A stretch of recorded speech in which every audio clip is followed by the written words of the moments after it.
बिहार कर्मचारी चयन आयोग, देखिएगा, ठीक है, क्या कहता है, सांख्यिकी पदाधिकारी और प्रखंड सांख्यिकी पदाधिकारी, ये पदों में, ठीक है, सांख्यिकी पदाधिकारी और प्रखंड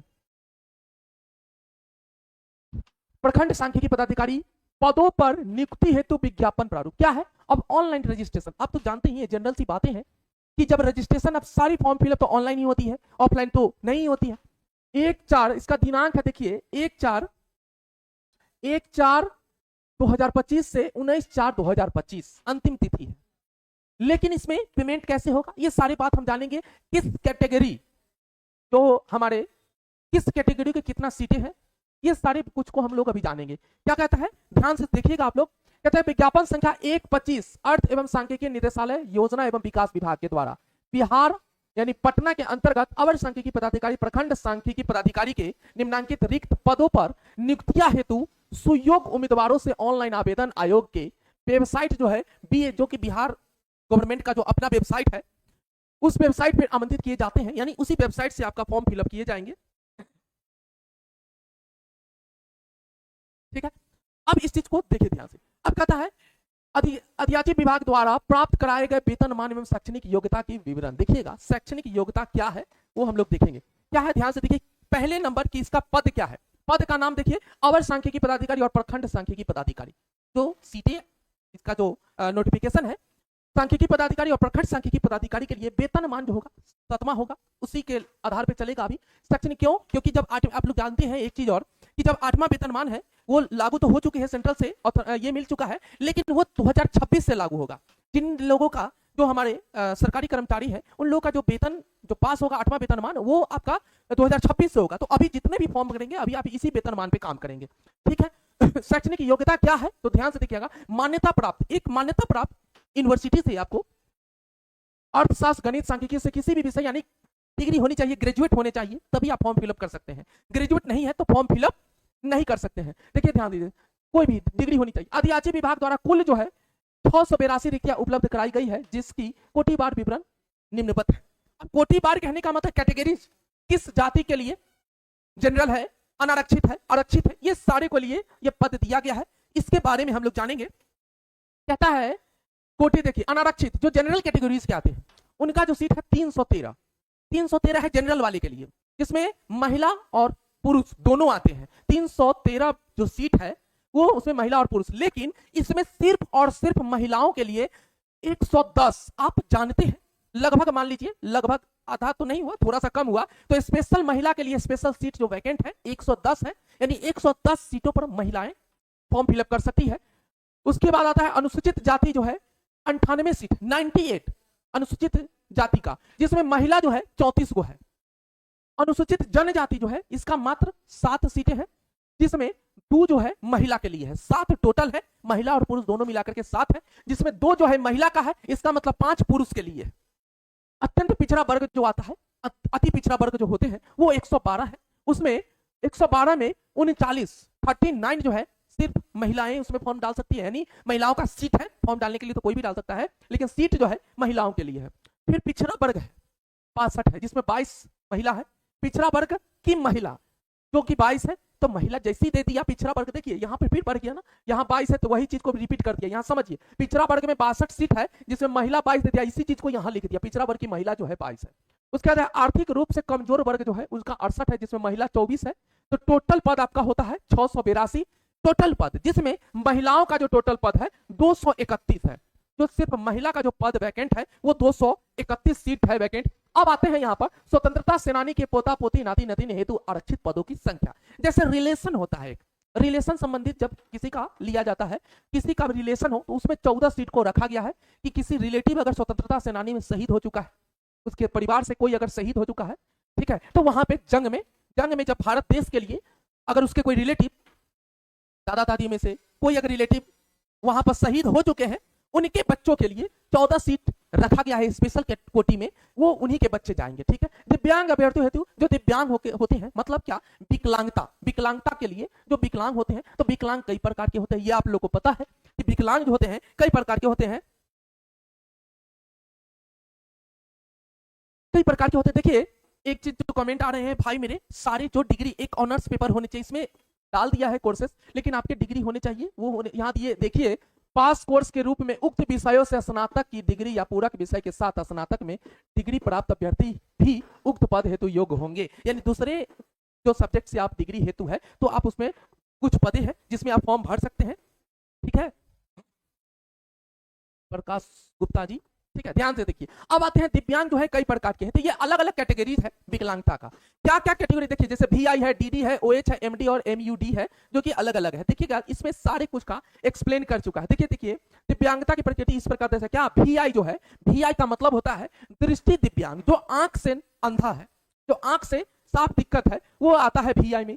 DD जो दूसरा है, DD जो है मुख बाधित दिव्यांग, या जो बोल नहीं सकता है, गुंगा है, वो DD में आता है। OH जो है चलंत दिव्यांग, चलंत मतलब वो चल नहीं सकता है, लंगड़ा है, वो यानी विकलांग है पैर से, उसके लिए है। MD और MUD जो है मनोविकार यानी बहुत दिव्यांग है, यानी अलग अलग कैटेगरीज का दिव्यांग है जी, हाथ पैर बहुत कुछ जो टेढ़ा बेढ़ा रहता है उन लोगों के लिए है। तो ये सारे सीटें देखिए, ये इसके लिए 7 है, DD के लिए 7 है, OH के लिए 7 है और MUD के लिए 6 जो सीट वैकेंट किए गए हैं। यानी आप जानते हैं कि हमारा जो देश है, भारत देश है, सबको एक समान मानता है, सबको एक समान मानता है, समानता वाली देश है। तो इसमें आखिर जो अच्छे व्यक्ति हैं क्या उन्हीं को जॉब लगेगी, जो विकलांग है क्या उनको जॉब नहीं लगनी चाहिए? इसको देखते हुए, इस चीज को मद्देनजर रखते हुए जो हमारी सरकारें हैं, जो इस टीम का जो मेंबर है, सभी लोग इस पे विचार करके सभी का एक सीट वैकेंट करती है हर एक सेक्टर में। जिस भी सेक्टर में, एक आर्मी का छोड़ के क्योंकि उसमें फिजिकली चाहिए, तो ये सब सारी सेक्टर में ये सब उसमें जा सकते हैं। ठीक है, अब आते हैं उपयुक्त सभी रीतियां औपबंधिक है जो घट बढ़ सकती है। ये कहता है कि यह काल्पनिक है, घट भी सकता है, बढ़ भी सकता है, ये चीज है। ये तो दे दिया, एक आंकड़ा दे दिया है, इसमें आपका घट भी सकता है, बढ़ भी सकता है। अब आते हैं एज लिमिट क्या होनी चाहिए अभ्यर्थी का, एज लिमिट क्या होनी चाहिए वो देखिएगा आप लोग। कहता है अभ्यर्थी के उम्र सीमा की गणना दिनांक 1/8/2024 के आधार पर की जाएगी। बस समझ में, यानी 1 तारीख 8वां महीना 2024 के आधार पर की जाएगी उसका जो एज है। परंतु वैसे अभ्यर्थी जो दिनांक 1/8/2010 को सरकार द्वारा निर्धारित अधिकतम उम्र सीमा निर्धारित करते हो एवं उक्त तिथि तक निर्धारित शैक्षणिक योग्यता धारण करते हो, वे भी उम्र सीमा के आधार पर सामान्य प्रशासन विभाग के पत्रांक 212 दिनांक 23/1/2006 के आलोक में इस परीक्षा के लिए पात्र होंगे। समझ में आ गया? जो 2010 1/8/2010 को सरकार द्वारा जो निर्धारित अधिकतम उम्र सीमा थी, जो उस समय घोषणा किया गया था 1/8/2010 को, उस सीमा के अगर अंतर्गत आते हैं तो वो भी वो भर सकते हैं, फॉर्म उसमें डाल सकते हैं। कार्मिक एवं प्रशासनिक सुधार विभाग यानी वर्तमान में सामान्य प्रशासन विभाग के संकल्प संख्या इतना दिनांक 7/1/2016 के अनुसार उम्र सीमा निम्न रूपेण निर्धारित की जाएगी। क्या है तो देखिए ध्यान से, निम्न रूपेण निर्धारित की जाएगी।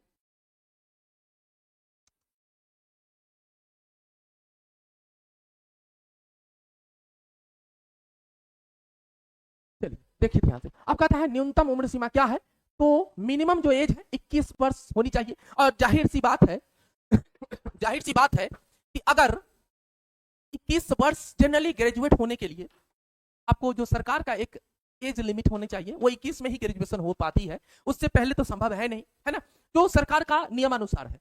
अब कहता है अनारक्षित पुरुष 37 वर्ष उसका जो एज लिमिट है, यानी जनरल कैटेगरीज का जो एज लिमिट है वो ज्यादा से ज्यादा 37 वर्ष का होना चाहिए, उससे ज्यादा नहीं होना चाहिए। पिछड़ा वर्ग में अत्यंत पिछड़ा वर्ग जो है वो 40 वर्ष।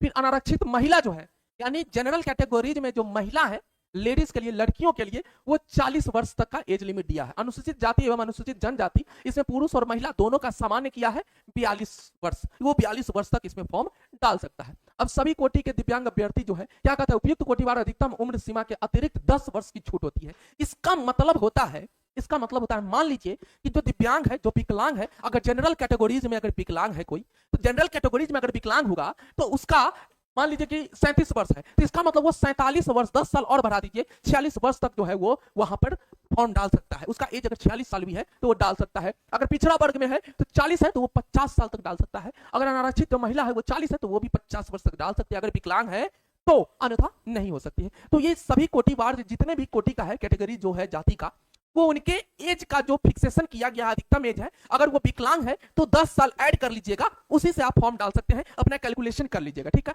अब आयोग द्वारा क्या करें, मैट्रिकुलेशन या समतुल्य प्रमाण पत्र में अंकित उम्मीदवार की जन्म तिथि मान्य की जाएगी। जो आपका मैट्रिकुलेशन किए हैं, जो आप उसमें डेट ऑफ बर्थ डाले, वही आपका कैलकुलेशन किया जाएगा।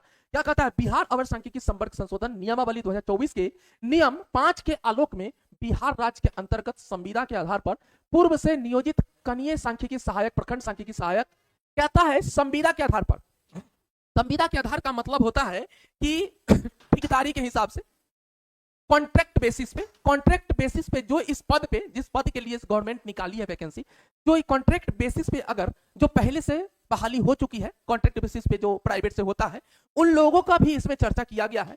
कहता है संविदा पर कार्य की गई अवधि के समतुल्य अवधि की छूट दी जाएगी। उसमें जितना भी वो काम किए हैं उतना उनको छूट मिलेगा। एग्जाम तो देना ही होगा, लेकिन उतना उनको छूट मिलेगा। अवधि के समतुल्य अवधि की छूट हेतु यह आवश्यक है कि संविदा पर नियुक्त सक्षम प्राधिकार द्वारा चयन एवं रोस्टर की प्रक्रिया का पालन करने के बाद स्वीकृत पद के विरुद्ध की गई हो। संविदा के आधार पर कार्यरत अवधि की गणना निदेशक अर्थ एवं सांख्यिकी निदेशालय बिहार पटना द्वारा कार्यानुभव प्रमाण पत्र निर्गत करने के आधार पर किया जाएगा। बात समझ में? कहने का मतलब है यहाँ पे कि जिनका भी कॉन्ट्रैक्ट बेसिस है लेकिन बाय पेपर हुआ होगा, उन्हीं को इस चीज का मान्यता दी जाएगी, अन्यथा नहीं दी जाएगी। ठीक है। कार्य अनुभव की गणना कब से है तो देखिए ध्यान से, दिनांक 31/3/2025 के आधार पर की जाएगी। 31/3 यानी 31 तारीख, तीसरा महीना यानी मार्च जो है की जाएगी। कार्मिक एवं प्रशासनिक सुधार विभाग के संकल्प संख्या जो है 6519 दिनांक 10/9/2003 के आलोक में इस परीक्षा में बैठने के लिए अवसरों की सीमा समाप्त कर दी गई है, परंतु कार्मिक एवं प्रशासनिक सुधार विभाग के संकल्प संख्या 2218 गजट दिनांक 12/12/2022 के आलोक में बिहार सरकार की सरकारी सेवकों को प्रतियोगिता परीक्षा में शामिल होने हेतु निम्नांकित प्रावधान किया गया है। ये सारे नोटिफिकेशन को ऐड करके ही सारी ये चीज को क्लियरेंस किया गया है। पहला जो इसका खंड है क्या कहता है, बिहार सरकार के सरकारी सेवकों को सेवा में आने के उपरांत उनकी पूरी सेवा अवधि में आयोग द्वारा आयोजित प्रतियोगिता परीक्षाओं में सम्मिलित होने के लिए अलग अलग अधिकतम कुल 5 अवसर ही अनुमान्य होंगे, यानी 5 अवसर ही मिलेंगे उनको। ठीक है, 5 बार से ज्यादा नहीं मिलेंगे। बिहार सरकार के सरकारी सेवकों को प्रतियोगिता परीक्षाओं में भाग लेने के लिए नियमित नियुक्ति हेतु निर्धारित अधिकतम आयु सीमा में 5 वर्ष की छूट पूर्ववत अनुमान्य होगी, परंतु उक्त आयु सीमा की छूट की अवधि में प्रतियोगिता परीक्षा में शामिल होने की अनुमति तभी दी जा सकेगी जब उनके द्वारा तब तक अधिकतम 5 अवसरों का उपभोग नहीं किया गया हो। यानी 5 जो है 5 बार जो एग्जाम है वो नहीं किया गया होगा, तब ये उसका मान्य होगा, अन्यथा नहीं होगी। सामान्य प्रशासन विभाग बिहार के संकल्प ज्ञापन 9/6/2 दिनांक 22/1/2021 के आलोक में दिव्यांगों को यथा संशोधित अधिकतम आयु सीमा के अतिरिक्त दिव्यांगता के आधार पर अधिकतम उम्र सीमा में 10 वर्ष की छूट अनुमान्य है। यह कब हुआ था? 2021 में यह निकला था कि जो दिव्यांग है, जो विकलांग है, उसका जो है 10 साल नॉर्मल जिस भी अपने कैटेगरीज का जो आप मैक्सिमम एज लिमिट लिए है उससे 10 साल बढ़ा दीजिए जो स्पेशल विकलांगता पे है। ठीक है। अब अगला जो इसका कंडीशन का था 1 जनवरी 1963 के बाद एनसीसी में भर्ती किए गए पूर्णकालिक कैडेट अनुदेशकों को एनसीसी से विमुक्त हो जाने के बाद राज्य सरकार के अधीन नियुक्ति के लिए अपनी वास्तविक उम्र से उतने दिन घटाने की अनुमति दी जाएगी जितने दिनों तक उन्होंने एनसीसी में पूर्णकालिक सेवा की हो, और यदि परिणामी उम्र उक्त पद के लिए विहित ऊपरी उम्र सीमा से 3 वर्ष से अधिक न हो तो उनके संबंध में यह माना जाएगा कि वे उक्त पद पर नियुक्त के लिए अधिकतम उम्र की शर्तें पूरी करते हैं। ठीक है, वो जो एनसीसी में जो काम किए होंगे उनके लिए। ये कब का? 1 जनवरी 1963 के बाद की बात बता रहा है। ठीक है। अगला टॉपिक है कार्मिक एवं प्रशासनिक सुधार विभाग बिहार सरकार के पत्रांक 2447 दिनांक जो है 6/3/1990, तो 1990 का जो पत्रांक है उसके अनुसार से क्या कहता है के आलोक में भूतपूर्व सैनिकों को उम्र सीमा में 3 वर्ष तथा प्रतिरक्षा सेवा में बिताई गई सेवा अवधि के योग के समतुल्य रियायती दी जाएगी बशर्ते कि उनकी वास्तविक उम्र आवेदन की तिथि को 53 वर्ष से अधिक न हो। कहने का मतलब है कि वैसे जो सेवा में, देश के सेवा में है, वैसे लोग जो देश के सेवा में है वो भी इसमें जा सकते हैं। लेकिन इसका कब आया था कि 1990 के आलोक में निकला था, नोटिस में निकला था 1990, 6/3/1990 में ये निकाला गया था कि जो सेवा रहित है, जो रिटायर कर चुके हैं या अपने टाइम के हिसाब से, अपने समय के हिसाब से अपना रिटायर ले चुके हैं, जो सेना में रह चुके थे, उनका एज 53 वर्ष से ज्यादा नहीं होना चाहिए। वो भरने के योग्य है, वो इस फॉर्म में डाल सकते हैं, वो लायक है, वो डाल सकते हैं। ठीक है। नेक्स्ट हम लोग आते हैं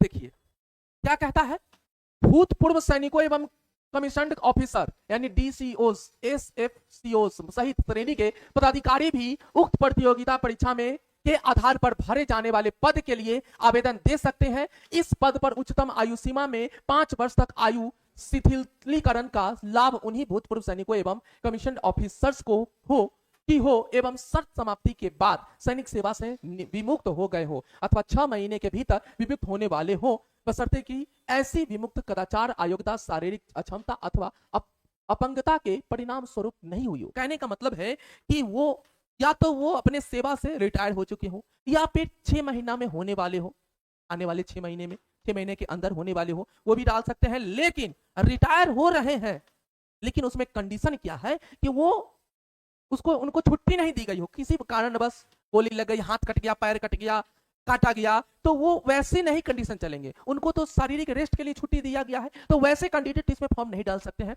सिर्फ और सिर्फ जो एक सही से वहां का उनका देखा जाएगा, जो सैनिक में उनका कैसा व्यवहार रहा है, क्या वह डिसिप्लिन में रहे हैं कि नहीं रहे हैं, तभी वेरिफिकेशन होने के बाद ही आप इस फॉर्म के एलिजिबिलिटी में रहेंगे, अन्यथा ना रहेंगे। नेक्स्ट कहता है, सैन्य सेवा से विमुक्त ऐसे उम्मीदवार जिन्होंने उच्चतम आयु सीमा से शिथिलीकरण के लाभ का दावा किया हो, सक्षम पदाधिकारी से सैन्य सेवा से विमुक्त होने अथवा ऑनलाइन आवेदन करने की अंतिम तिथि से 6 महीने के भीतर विमुक्त होने वाले हो का प्रमाण पत्रों की समीक्षा के समय अनिवार्य रूप से प्रस्तुत करेंगे, अन्यथा उनकी उम्मीदवारी निरस्त कर दी जाएगी। अगर वो पेपर नहीं डालते हैं टोटल कि हाँ हमारा रिटायरमेंट होने वाला है, तो उनका जो फॉर्म फिलअप रहेगा, रजिस्ट्रेशन रहेगा, कैंसिल कर दिया जाएगा, वो नहीं कर पाएंगे। उक्त परीक्षा के लिए ऑनलाइन आवेदन पत्र भरने वाले अभ्यर्थी को अपनी जाति के अनुरूप आरक्षण कोटि को सही एवं स्पष्ट रूप से उद्धृत करना अनिवार्य होगा, यानी जाति तो बनवाना पड़ेगा। ठीक है, कहता है प्रक्रिया क्या है, अब चयन का प्रक्रिया क्या है उसके बारे में जानिएगा। बहुत ही इंपॉर्टेंट टॉपिक है आज का जो वीडियो है, आप लोग के लिए बहुत ही इंपॉर्टेंट है। क्या प्रक्रिया रहेगा, देखिए चयन है तो अभ्यर्थियों की मेधा सूची निम्न प्रकार तैयार की जाएगी। कैसे, देखिए लिखित परीक्षा में प्राप्त अंकों की अधिमान्यता 75 अंक है कुल, समझ गए, 75 अंक लिखित परीक्षा में। संविदा के आधार पर कार्य करने की के निमित्त अधिकतम अधिमान्यता तभी मान्य होगी जबकि उसी पद पर संविदा पर नियुक्ति की गई हो। प्रति कार्यरत वर्ष के लिए 5 अंक, जिसकी अधिकतम सीमा 25 अंक की होगी। किसी वर्ष के अंश के लिए कार्यरत दिवसों की संख्या, ठीक है, उस संख्या में संख्या 5 से गुना करने के पश्चात 365 से भाग देकर प्राप्त अनुपातिक अंक जोड़ा जाएगा, तो वो 25 अंक का ही हो। जितना भी आएगा उसमें गुना करके सिर्फ 365 से भाग लगा देंगे। टोटल जो आपका 75 और 25 मिला दीजिएगा तो 100 अंक का होगा। कुल अंक कितना हो गया, 100 अंक हो गया। अब 100 अंक में आपको निकालना होगा, लिखित परीक्षा आप जान रहे हैं कि ये 75 है, उस हिसाब से यहाँ 25 अंक का जो एक्स्ट्रा रखा गया है, इसमें 25 अंक में कितना आएगा वो ऐड करके टोटल 100 अंक हो गया। अब कहता है, देखिए ध्यान से, नोट में क्या है, परीक्षा के अंक की अधिमान्यता की गणना के लिए परीक्षा में प्राप्त अंकों के प्रतिशत में 0.75 से गुना कर प्राप्त किया जाएगा। अर्थात अधिमान्यता अंक परीक्षा में प्राप्त अंक भागे परीक्षा के कुल अंक गुने 75। ध्यान से देखिएगा, परीक्षा में प्राप्त अंक जो प्राप्त रहेगा भागा परीक्षा के कुल अंक, उससे भाग देगा ना, कुल अंक कितना है 100 से भाग लगाना है, अब गुने 75। क्यों 75/100 किया है मालूम है, क्योंकि 75/100 करने के लिए यहां पर 0.75 कब आया होगा मालूम है, अगर हम यहाँ पर 100 से गुना कर दे तो जानते हैं क्या होगा, इसको 100 से भाग तो 0 से 75 आ गया कि नहीं आ गया, तो ये 75 0.75 से मल्टीपल यहाँ कर दिया है, इसी का एक फॉर्मूला दे दिया है। संविदा के आधार पर दे अधिमान्यता प्रारंभिक एवं मुख्य परीक्षा दोनों में दे होगा, ठीक है, दोनों में होगा। प्रश्न जो है वस्तुनिष्ठ एवं बहुविकल्पीय होंगे। कुल प्रश्नों की संख्या 150 होगी। टोटल प्रश्नों की संख्या आपका 150 होगा। प्रत्येक सही उत्तर के लिए 4 अंक दिए जाएंगे। अब समझिए, एक सही उत्तर के लिए 4 अंक दिए जाएंगे तथा प्रत्येक गलत उत्तर के लिए 1 अंक की कटौती की जाएगी। परीक्षा की अवधि 2 घंटा 15 मिनट का होगा, यानी 135 मिनट आपको मिलेंगे। की होगी लिखित परीक्षा में भाषा का, लिखित परीक्षा में भाषा का माध्यम हिंदी अंग्रेजी होगा, यानी दोनों होगा, हिंदी में भी होगा इंग्लिश में भी होगा। अगर हिंदी एवं अंग्रेजी के प्रश्न पत्रों में कोई भिन्नता होगी तो अंग्रेजी के प्रश्न की मान्य होंगे। अगर आपको इसमें क्लियर कह चुका है कि भाई कभी कभी जब एग्जाम में आप बैठते हैं तो उसमें क्या होता है, उसमें क्या होता है जब आप कभी कभी एग्जाम में बैठते हैं तो हिंदी और इंग्लिश का क्वेश्चन दोनों में रहता है। कभी कभी क्या होता है कि टाइपिंग के मिस्टेक की वजह से हिंदी में कुछ और क्वेश्चन होता है और इंग्लिश में थोड़ा सा चेंज रहता है। तो इसमें साफ साफ कह चुका है कि आपका जो इंग्लिश का क्वेश्चन होगा वही मान्य होगा, हिंदी का नहीं मान्य होगा। तो बाद में चल के बहुत सारे कैंडिडेट कहते हैं कि ये कैसे हो गया, हिंदी का जो क्वेश्चन था हम हिंदी के हिसाब से सही बनाए हैं और इंग्लिश के हिसाब से गलत बनाए हैं। ऐसा जो वार्तालाप है आपको याद होगा, क्योंकि आप लोग कंपटीशन का तैयारी कर रहे हैं, तो आपको याद होगा कि बीपीएससी टीआरई 2 वाले में ऐसी बहुत सारी चर्चाएं हुई थी कि हिंदी और इंग्लिश को लेकर के। तो यहां पर क्लियर इसी को देखते हुए जो गवर्नमेंट है इस चीज को बोलता है कि भाई इंग्लिश का ही लागू। उस समय कैंडिडेट बोलते हैं कि नहीं हिंदी के हिसाब से मेरा आंसर सिर्फ सही है और इंग्लिश के हिसाब से गलत है। तो आपको क्लियर सरकार बोल चुकी है ना कि आपका इंग्लिश का ही मान्य होगा, हिंदी में आप कुछ भी बना लेते हैं। अगर गलत आपको लग रहा है तो आप एक बार इंग्लिश जरूर चेक करें, तभी आपका सही करेक्ट आंसर माना जाएगा, अन्यथा आपके आंसर को रॉन्ग कर दिया जाएगा। मेधा सूची में समान प्राप्तांक होने की स्थिति में उम्मीदवार की जन्मतिथि के आधार पर अधिक उम्र वाले उम्मीदवार को मेधा क्रम में ऊपर रखा जाएगा। समान प्राप्तांक एवं समान जन्मतिथि होने की स्थिति में उम्मीदवार के नाम को अंग्रेजी वर्णमाला के अनुसार मेधा क्रम में स्थान दिया जाएगा। अब इस चीज को समझ लीजिए, यही कंफ्यूजन रहते हैं बहुत सारे बच्चे को। अब कहिएगा कि मेधा सूची कैसे तैयार होगा, तो समझिए कि मेधा सूची जो है, अब मान लीजिए कि फॉर्म डाला, किसी का आ गया अच्छा खासा नंबर, सेम नंबर, किसी का 80 आया उसका भी 80 आ गया, लेकिन 80 तो आ गया। अब उसमें कैसे हम डिसाइड करेंगे कि एक का 80 है उसका भी 80? अभी दोनों में लेना एक ही को है, एक को नहीं लेना है। अब इसमें साफ साफ कह चुका है कि जिसका एज ज्यादा होगा, जिसका एज ज्यादा होगा पहले उसी कैंडिडेट को चुना जाएगा। जिसका कम होगा उसका अगर बराबर हो जाएगा, इक्वल हो जाएगा रिजल्ट, तो उस समय एज पर डिपेंड करता है कि किन कैंडिडेट का एज ज्यादा है उसके बर्थ के हिसाब से, तब जाकर के उन्हीं कैंडिडेट को सिलेक्शन मिलेगी। अगर मान लीजिए कभी कभी कंडीशन ये भी हो सकता है कि दोनों का एज भी सेम हो जाए, नंबर भी सेम हो जाए, तब क्या करेगा, तब आपका जो है लास्ट जो पोजीशन है अल्फाबेट के हिसाब से आपका चयन होगा। अल्फाबेट में जिसका नाम पहले आएगा उसी को सिलेक्शन लिया जाएगा, अन्यथा नहीं लिया जाएगा। बात समझ में आ गया? उम्मीद करते हैं कि इस समझ में आ गया होगा।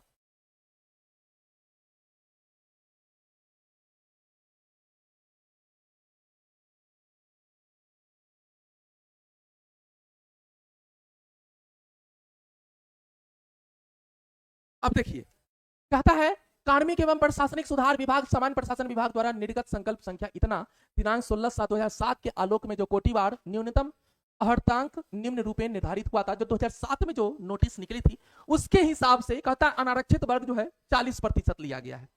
जो जनरल कैटेगरीज है उनके लिए 40%, पिछड़ा वर्ग है उनके लिए 36.5%, अति पिछड़ा वर्ग जो है 34%, अनुसूचित जनजाति जो है जाति जनजाति जो है 32%, महिला वर्ग के लिए 32%, दिव्यांग जो होते हैं सभी कैटेगरीज के लिए 32% है। ये दिव्यांग बोले तो विकलांग, ठीक है।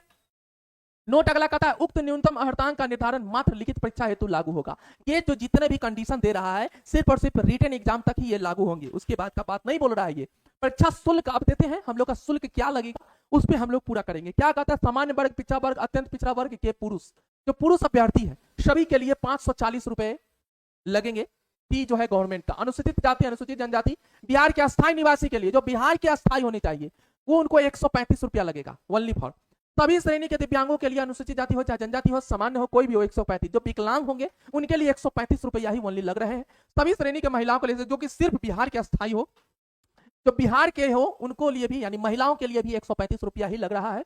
बिहार राज्य के बाहर के सभी श्रेणी के अभ्यर्थी महिला हो या पुरुष हो उनको 540 रुपया लगेगा। यानी जो यूपी झारखंड से भी जो फॉर्म डालेंगे, जो बिहार राज्य से अलग होंगे, उनको चाहे कोई भी कास्ट कैटेगरीज में हो या महिला हो या पुरुष हो, उनको 540 रुपया देना पड़ेगा, ठीक है। परीक्षा शुल्क की राशि पर प्रक्रिया शुल्क यानी प्रोसेसिंग चार्जेज जो है एवं सेवा कर यानी सर्विस टैक्स जो है अभ्यर्थी द्वारा अलग से वहन किया जाएगा। ये जो सर्विस चार्ज हो गया, सर्विस टैक्स हो गया और प्रोसेसिंग फी जो है चार्ज हो गया, वो अलग से पे होगा। परीक्षा शुल्क अभ्यर्थी द्वारा ऑनलाइन यानी credit card, debit card, UPI, net banking आदि के माध्यम से जमा किया जाएगा। जो परीक्षा का जो शुल्क है वो आप किसी भी मोड से, ऑनलाइन मोड जो भी है आपका, उससे कर सकते हैं। ऑनलाइन रजिस्ट्रेशन करने के पश्चात परीक्षा शुल्क ऑनलाइन पेमेंट गेटवे के माध्यम से दिनांक 1/4/2025 से 19/4/2025 तक जमा किया जा सकेगा। 19 के बाद नहीं किया जा सकेगा। रजिस्ट्रेशन फी जो होता है, मात्र रजिस्ट्रेशन में परीक्षा शुल्क का भुगतान करने से यह नहीं माना जाएगा कि अभ्यर्थी द्वारा पूर्ण रूप से ऑनलाइन आवेदन भर लिया गया है। परीक्षा शुल्क किसी भी परिस्थिति में वापस नहीं किया जाएगा, साथ ही साथ यह हस्तांतरित होगा। कहता है, डायरेक्ट कह चुका है यहाँ पे कि आप कोई भी कंडीशन अगर आपका फॉर्म फिलअप नहीं हो पाता है, चाहे किसी भी रीजन से, नेट सर्वर इशू हो चाहे कोई भी इशू हो, वो आपकी जिम्मेवारी है। अगर आपका फॉर्म पूर्ण रूप से फिलअप नहीं हो गया, सक्सेसफुल नहीं हो रहा है, तो आपका जो पैसा अगर कट चुका है तो वो पैसा रिफंडेबल नहीं है, वो पैसा रिटर्न नहीं मिलेगा। क्लियर बोल चुका है। परीक्षा की प्रकृति जो है वस्तुनिष्ठ में क्या है देखिए, बिहार कर्मचारी चयन आयोग परीक्षा संचालन नियमावली 2010 के आलोक में 40,000 से अधिक आवेदन प्राप्त होने पर प्रारंभिक परीक्षा आयोजित की जाएगी। अधिक आवेदन प्राप्त होने पर प्रारंभिक परीक्षा एक से अधिक चरणों में आयोजित की जा सकती है। मतलब कहता है कि अगर 40,000 से अधिक आवेदन प्राप्त होने पर वो जो है एक चरण में, लेकिन उससे अगर ज्यादा होता है तो चरण बढ़ सकते हैं। विभिन्न चरणों में परीक्षा आयोजित प्रारंभिक मुख्य परीक्षा किए जाने की स्थिति में परीक्षा परिणाम समानीकरण की प्रक्रिया अपनाते हुए तैयार की जाएगी। अब एक चीज मैं यहां तक कर लूं पहले, देन इसके बाद इसके बारे में डिस्क्राइब करूंगा। प्रारंभिक परीक्षा वस्तुनिष्ठ प्रकृति की होगी। वस्तुनिष्ठ मतलब ऑब्जेक्टिव, जो पहला परीक्षा होगा फर्स्ट।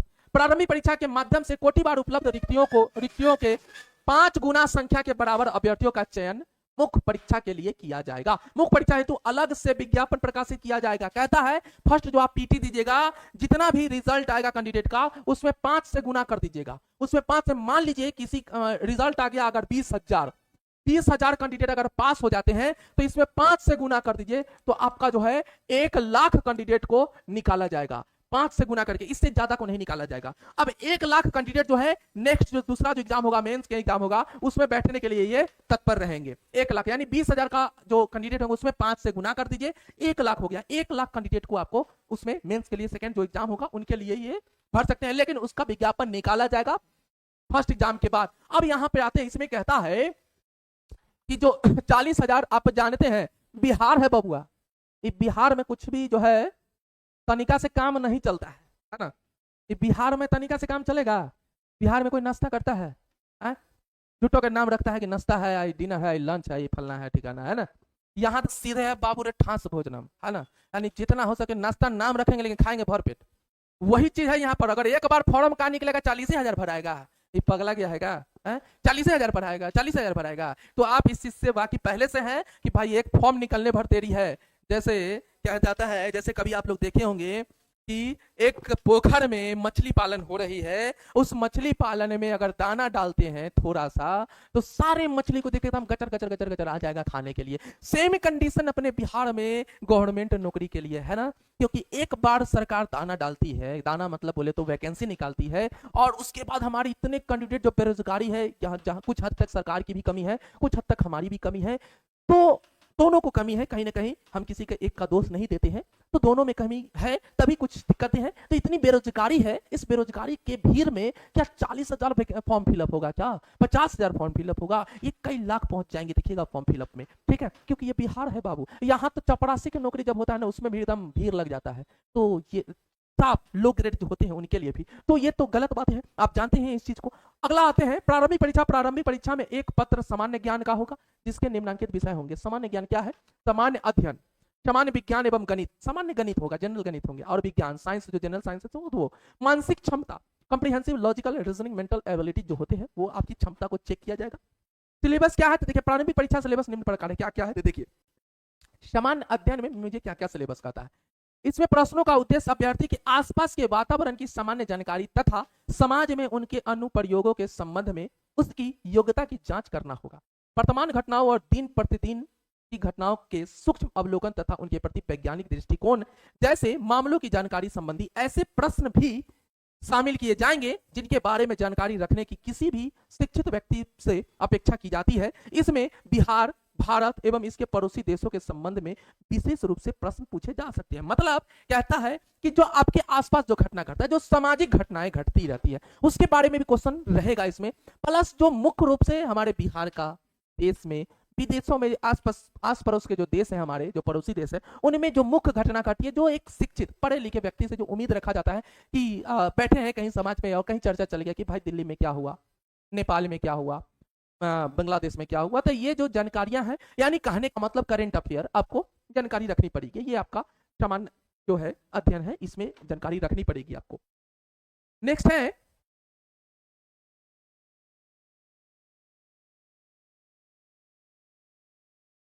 देखिए अगला कहता है समसामयिक विषय, वैज्ञानिक प्रगति, राष्ट्रीय अंतरराष्ट्रीय पुरस्कार, भारतीय भाषाएं, पुस्तक लिपि, राजधानी, मुद्रा, खेल खिलाड़ी, महत्वपूर्ण घटना, ये सब जितने भी होते हैं टॉपिक आपको रखना पड़ेगा। भारत और उसके पड़ोसी देश के बारे में देखिए, पड़ोसी देशों का इतिहास, भारत का इतिहास, संस्कृति, भूगोल, आर्थिक परिदृश्य, स्वतंत्रता आंदोलन, भारतीय कृषि तथा प्राकृतिक संसाधनों की प्रमुख विशेषताएं, भारत का संविधान एवं राज्य व्यवस्था, देश की राजनीतिक प्रणाली, पंचायती राज, सामुदायिक विकास, पंचवर्षीय योजना एवं राष्ट्रीय आंदोलन में बिहार का योगदान, ये सारी कुछ जानकारी आपको रखनी पड़ेगी। अगला है सामान्य विज्ञान एवं गणित में क्या क्या पूछा जाता है। देखिए पहले कहता है इसमें सामान्य मैट्रिक स्तर के निम्न विषय से प्रश्न पूछे जा सकते हैं। मैट्रिक स्तर के प्रश्न होंगे, यानी 10th लेवल का ही जनरल क्वेश्चन अब डाले जाएंगे।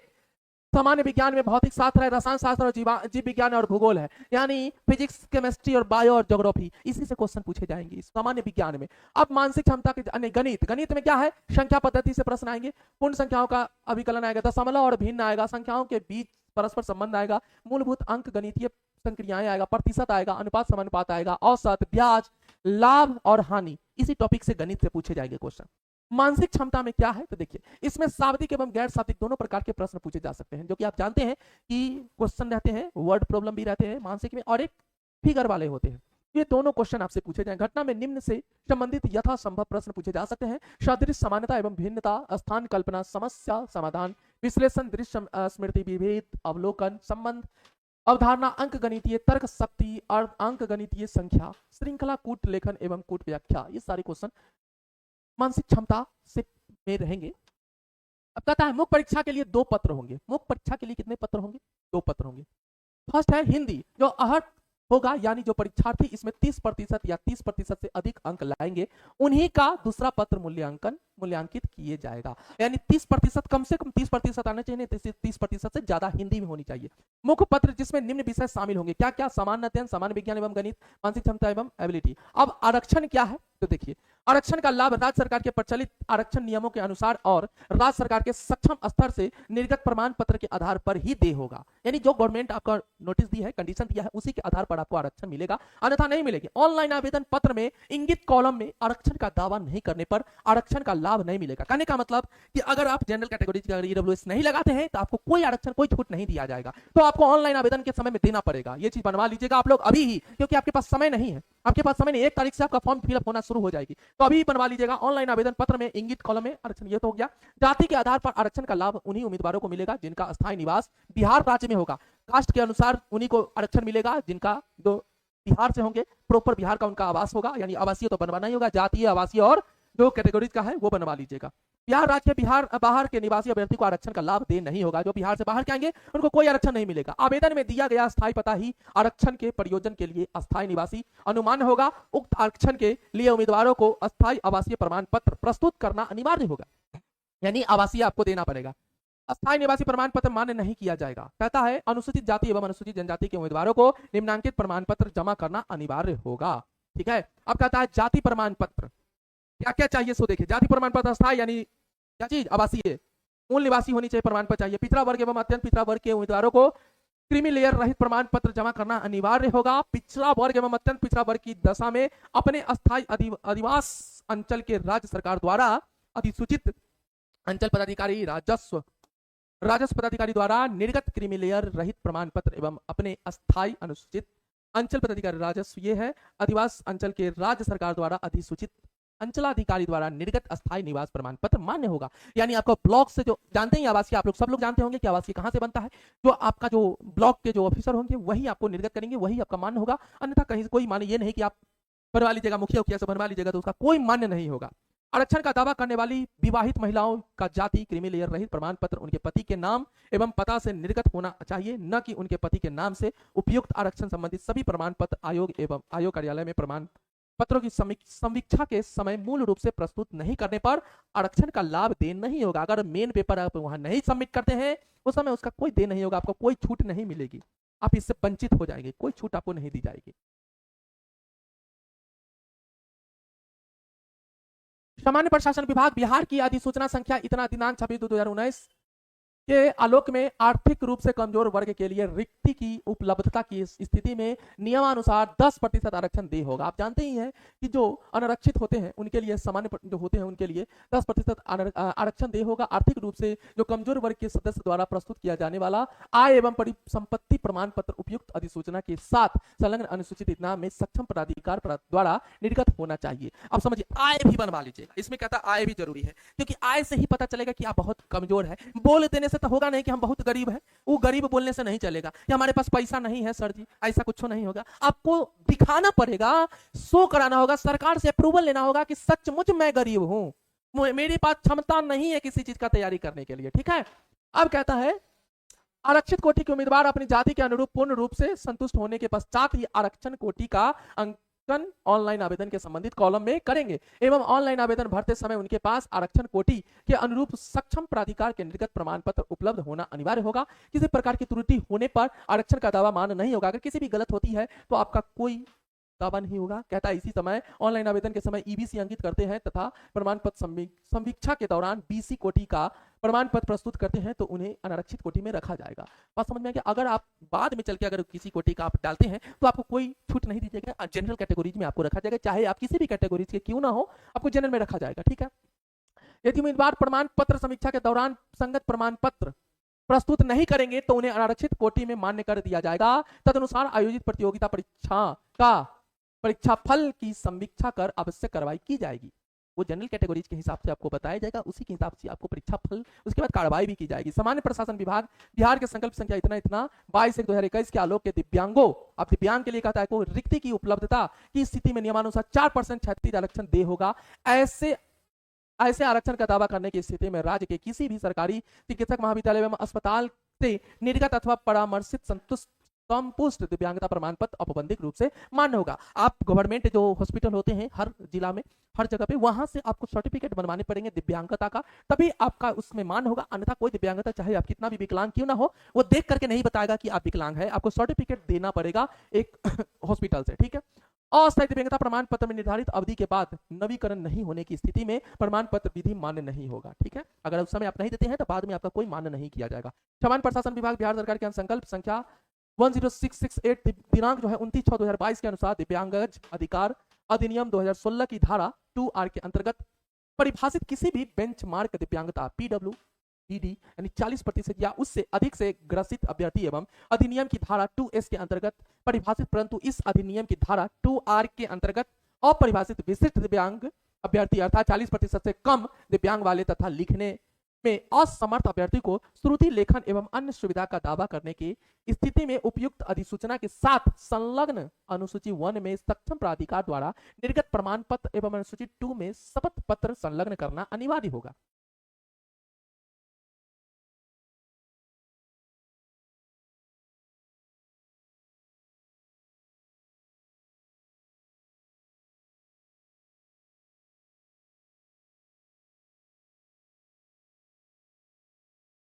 उन्हें ऑनलाइन आवेदन के संबंधित कंडिका के त्रुटि लेखा की आवश्यकता कॉलम में यस करना अनिवार्य होगा। ये सारे टॉपिक की आपको दी गई है। ये जितने भी जो लिख नहीं पाते तो उनके लिए कंडीशन होते हैं, जो आप लोग भी जानते हैं कि किसी भी एग्जाम में सरकार जो है कोई ऐसे भी कैंडिडेट है जो लिख नहीं पाते हैं तो उनके लिए ये ऐसा दिया गया है। ठीक है, सामान्य प्रशासन विभाग बिहार के पत्रांक 2342 दिनांक 15/2/2016 के आलोक में महिलाओं को रिक्ति की उपलब्धता की स्थिति में नियमानुसार 35% क्षैतिज आरक्षण दिया गया है।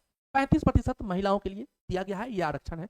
अगला कंडीशन है सामान्य प्रशासन विभाग बिहार के पत्रांक 2526 दिनांक 18/2/2016 के आलोक में जो उस समय निकाला गया था नोटिस, उसके अनुसार आलोक में राज्य के वैसे स्वतंत्रता सेनानी जिन्हें केंद्र द्वारा पेंशन स्वीकृत है के पोता पोती नाती नतनी जो भी रिक्ति की उपलब्धता की स्थिति में नियमानुसार 2% क्षैतिज आरक्षण दे होगा। यानी पोता पोती नाती नतनी जो अगर होगी, जो सेवा में शहीद हो चुके हैं स्वतंत्रता सेनानी के समय, उनका जो पोता पोती या नाती नतनी होगा वो अगर लगाते हैं तो उनको 2% आरक्षण दिया जाएगा।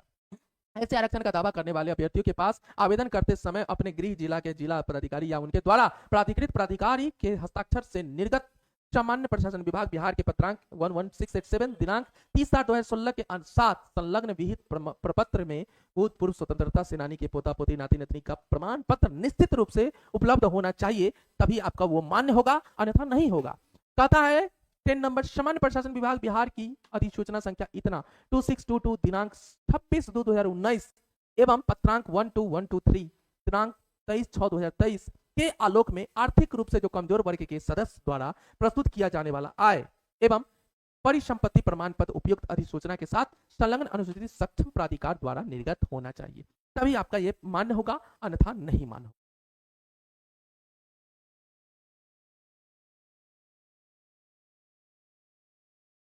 ठीक है, समझिए। अब कहता है एक चीज आप समझिए, विवाहित महिला के पक्ष में आय एवं परिसंपत्ति प्रमाण पत्र अभ्यर्थी के पति के साथ रहने की स्थिति में उनके पति के अस्थायी निवासी से निर्गत होगा, परंतु इस विवाहित महिला का अपने पति के निवास के आधार पर निर्गत आवास प्रमाण पत्र प्रस्तुत करना आवश्यक होगा, जिससे स्पष्ट हो जाए कि विवेचित विवाहित महिला बिहार राज्य की मूल निवासी है। आय एवं परिसंपत्ति संबंधी प्रमाण पत्र निर्गत किए जाने की तिथि से 1 वर्ष के लिए वैध माना जाएगा। जब भी आप जब डालते हैं वो प्रमाण पत्र तो 1 वर्ष ही आपका ये वैल्यूएशन रहेगा, अन्यथा नहीं रहेगा। अभ्यर्थी द्वारा ऑनलाइन आवेदन भरते समय किए गए दावा के अनुसार सक्षम प्राधिकार द्वारा निर्गत सभी प्रमाण पत्र यथा यानी मैट्रिकुलेशन प्रमाण पत्र, शैक्षणिक योग्यता संबंधी डिग्री, औपबंधिक प्रमाण पत्र यानी प्रोविजनल सर्टिफिकेट चाहिए, अनुसूचित जाति जनजाति एवं जाति प्रमाण पत्र चाहिए, अत्यंत पिछड़ा वर्ग का जो भी जाति प्रमाण पत्र है वो चाहिए, चाहे जो स्वतंत्रता सेनानी में वो शहीद हो चुका उनका रिलेशन का जो कैटेगरी जो जिला से आपको बनवा के रखना पड़ेगा वो चाहिए, आपका आवासीय चाहिए, ये सारे कंडीशन है वो आप बनवा लीजिएगा। आय चाहिए, आवासीय चाहिए, जातीय चाहिए, ये सारे कुछ बनवा लीजिएगा। सभी वांछित प्रमाण पत्र ऑनलाइन आवेदन भरने की अंतिम तिथि जो है संशोधन किए जाने की स्थिति में अंतिम निर्धारित तिथि तक का होना आवश्यक है। आवेदन भरने की अंतिम तिथि के पश्चात निर्गत कोई भी प्रमाण पत्र, माने आप सही से बात है, जब ऑनलाइन हो ही जाएगा तो प्रमाण पत्र लेके क्या कीजिएगा। इसलिए मेरे साथी अभी से जुड़ जाइए, अभी से अपना पेपर जिनका तैयार है अच्छी बात है, जिनका नहीं है वो तैयार करवा ले, नहीं तो आपका जो फॉर्म है वो छूट जाएगा। ठीक है, महत्वपूर्ण निर्देश क्या है, किसी अभ्यर्थी के परीक्षा में सम्मिलित होने की पात्रता का निर्धारण आयोग द्वारा किया जाएगा और यह अंतिम होगा। उन्हीं अभ्यर्थियों को परीक्षा में सम्मिलित होने के लिए योग्य माना जाएगा जिन्हें आयोग द्वारा प्रवेश पत्र यानी एडमिट कार्ड निर्गत किया जाएगा। बात समझ लीजिए, किसी भी कंडीशन में अगर आप धरना पर उतरते हैं या किसी भी उतरते हैं तो आपका मान्य नहीं होगा। साफ तौर पे कह चुका है कि जो आयोग है वही लास्ट होगा, अंतिम निर्णय वही होगा, इसमें कहीं से कोई दो राय नहीं है। किसी प्रकार की पैरवी करने या कराने अथवा गलत या अपूर्ण सूचना देने अथवा चयन की प्रक्रिया को किसी प्रकार का अनुचित तरीका अपनाकर नियुक्ति प्रभावित करने का प्रयास करने पर अभ्यर्थियों का अभ्यर्थित्व रद्द कर दिया जाएगा, यानी दिक्कत हो जाएगी अगर ऐसा कोई जानकारी मिल जाती है। तो अभ्यर्थी ऑनलाइन आवेदन समर्पित करने के क्रम में हिंदी एवं अंग्रेजी हस्ताक्षर को स्कैन कर अपलोड करेंगे। इंटरनेट या बैंकिंग व्यवधान के लिए आयोग उत्तरदायी नहीं होगा, अतः अभ्यर्थी अंतिम तिथियों का इंतजार नहीं करेंगे एवं उसके पूर्व ही सभी प्रक्रिया पूरी कर लेंगे। जो मैं पहले बता चुका हूं कि भाई अंतिम तिथि का इंतजार नहीं करेंगे, अभी से आप लोग पेपर वर्क करेंगे, फॉर्म आएगा डाल देना है, फॉर्म आएगा भर लेना है। इंतजार किसी का नहीं, जो समय का इंतजार किया कि कल करेंगे उसका कल कभी नहीं आएगा, ये हमारी बात को मान लीजिए, कल कभी नहीं आएगा। क्या कभी कल होता है क्या? अगर होता है तो आप लोग जवाब दीजिएगा कमेंट सेक्शन में, ठीक है। अगर उसके साथ ही गलत भुगतान, असफल भुगतान अगर होती है तो आपके लिए आयोग जो उत्तरदायी नहीं होगा। अगर गलत पेमेंट कर रहे हैं किसी पर तो आयोग उसका कोई उत्तरदायी नहीं लेगा, वो पहले भी बोल चुका है। अभ्यर्थी आवेदन पत्र को सबमिट करने के पूर्व प्रीव्यू देखकर संतुष्ट हो लेंगे, यानी जब सबमिट करेंगे उससे पहले आप देख लीजिएगा पूरा डिटेल कि मेरा सही से पूरा फिलअप हुआ है या नहीं हुआ है। एक अभ्यर्थी द्वारा मात्र एक ही ऑनलाइन आवेदन पत्र भरा जा सकता है। किसी अभ्यर्थी द्वारा एक से अधिक आवेदन पत्र एक ही पता या पता बदल कर भरे जाने की स्थिति में उनके सभी आवेदन पत्रों को अस्वीकृत करते हुए उनका अभ्यर्थित्व रद्द कर दिया जाएगा। एक कैंडिडेट एक ही फॉर्म भरेंगे, अगर वो चाहेंगे एड्रेस बदल दे, ये बदल दे, हम फॉर्म डाल दे तो उनको रद्द कर दिया, पुराना वाला भी खत्म कर दिया जाएगा। वैध एवं सक्रिय मोबाइल नंबर तथा ईमेल आईडी दर्ज करना अनिवार्य है, क्योंकि भविष्य में संवाद के लिए इसे इस्तेमाल किया जाएगा। अगर आप गलत या अवैध मोबाइल नंबर या ईमेल आईडी दर्ज करते हैं तो भविष्य में महत्वपूर्ण सूचनाएं प्राप्त करने से वंचित हो जाएंगे, जिसके लिए आयोग जिम्मेदार नहीं होगा। आपको भाई सही सी बात है, अगर मोबाइल नंबर सही नहीं दे देंगे, ईमेल आईडी सही नहीं देंगे, आपको नोटिस कहां से मिलेगी? कोई अगर मान अच्छा बात है, अगर निकल गए जो रिजल्ट आ गया तो आपको नोटिस आएगा ना, मैसेज आएगा। अभ्यर्थी अपना application form number, registration number, roll number को सुरक्षित रखेंगे। अभ्यर्थी पूर्ण रूप से भरे हुए आवेदन पत्र यानी फोटो सहित प्रति अपने पास सुरक्षित रखें।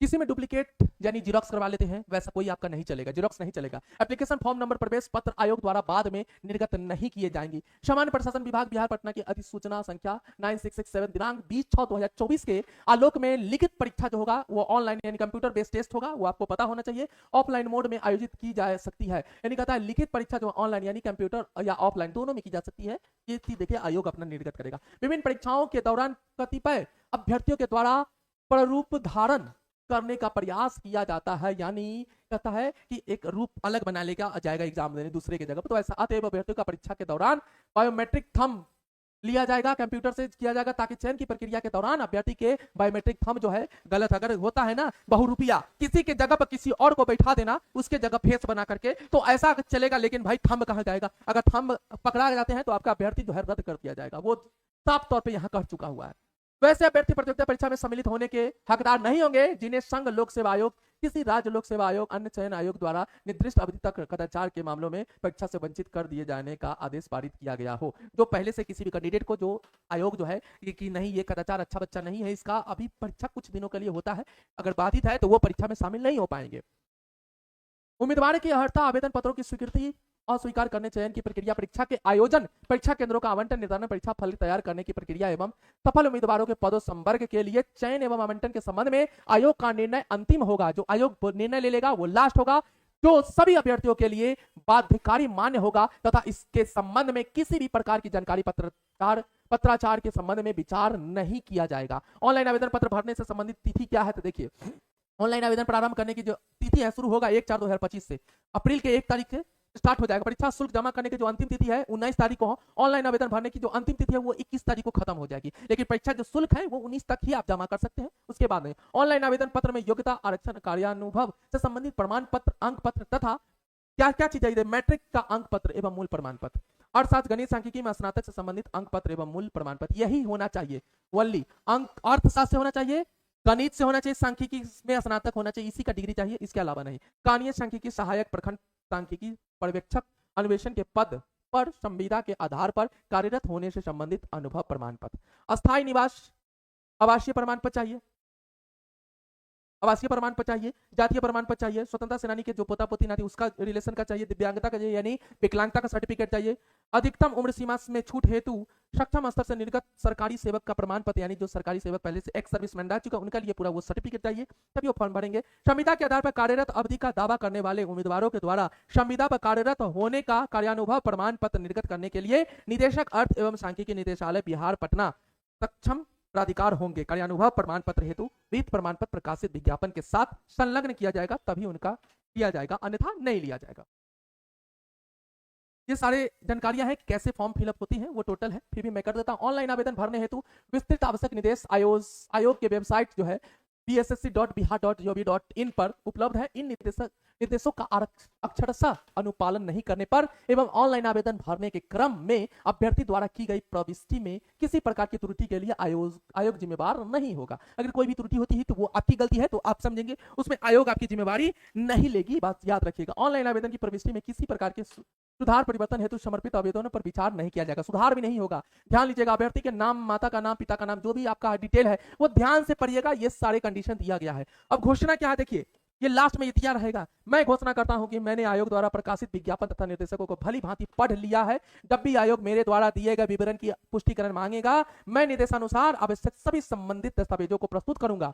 मैं घोषणा करता हूं कि मैंने कोई अतिरिक्त डुप्लीकेट आवेदन या समान विवरण का आवेदन नहीं भरा है। मैं यह भी जानता हूं कि यदि मेरे द्वारा दी गई जानकारी सही साबित नहीं हुई तो मेरा आवेदन पत्र रद्द कर दिया जाएगा और कानून के अनुसार मुझे परिणामों का सामना करना पड़ेगा, यानी आपको दंडनीय हो जाएंगे अगर आप गलत करते हैं तो। अब अंतिम तिथि आप जानते हैं ऑनलाइन का अंतिम तिथि कब है, वो 19 तारीख को फॉर्म पैसा जमा करना है, 21 तारीख को अंतिम तिथि है, 11:59 पर टाइमिंग दिया हुआ है। ये जो बिहार सरकार का है, तो मेरे साथी बहुत अच्छा आया है, जो हमारे साथी जो गणित से हैं, अर्थशास्त्र से हैं, जो डिग्री किए हैं, अगर उन सब्जेक्ट से ग्रेजुएट हैं तो उन लोगों के लिए बहुत बड़ा अच्छा अपॉर्चुनिटी है। तो अगर आप चाहते हैं इसमें तैयारी करने के लिए तो आप लोग जुड़े हमसे, हमारे जीएस आज तक एकेडमी से